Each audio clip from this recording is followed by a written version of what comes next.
Hello बच्चों, so let's see this question.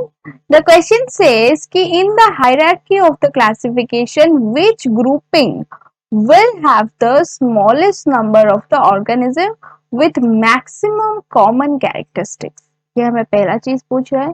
दूसरा क्या पूछ रहा है कि which will have the largest number of organism. ठीक है, तो हमें पूछ रहा है कि ऐसा कौन सा ग्रुप है जिसमें हमारा बहुत कम नंबर के ऑर्गेनिजम्स होते हैं लेकिन मैक्सिमम कॉमन कैरेक्टरिस्टिक्स प्रेजेंट होते हैं. तो जो हमारा स्पेसीज होता है, हम पढ़े ना किंगडम से स्पेसीज के ऑर्डर तक टैक्सॉन, राइट?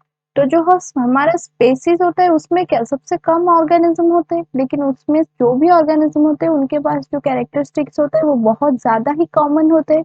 प्लस हम किंगडम की तरफ अगर आएंगे तो वहां पे क्या होगा, बहुत ज्यादा ऑर्गेनिजम्स होंगे लेकिन कैरेक्टरिस्टिक्स इतना ज्यादा कॉमन नहीं रहता. जैसे कि तुम एग्जाम्पल के तौर पर देखो, अगर हमारा किंगडम हम ले ले, सपोज एनिमलिया किंगडम ले लेते हैं, ठीक है?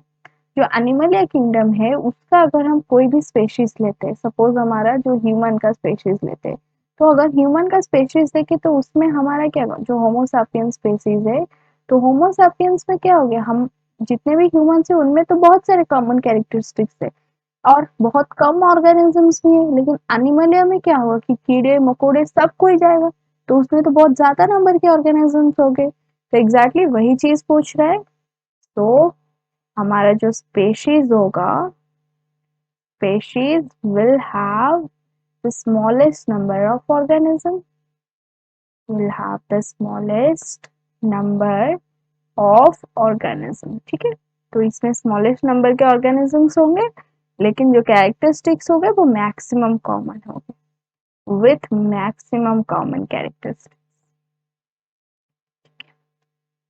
और दूसरा हमें क्या पूछा है कि किसमें लार्जेस्ट नंबर ऑफ ऑर्गेनिजम्स होंगे, तो उसमें क्या होगा, हमारा किंगडम होगा. ठीक है, तो kingdom will have the largest number of organism. ठीक, किंगडम में लार्जेस्ट नंबर का ऑर्गेनिज्म होगा.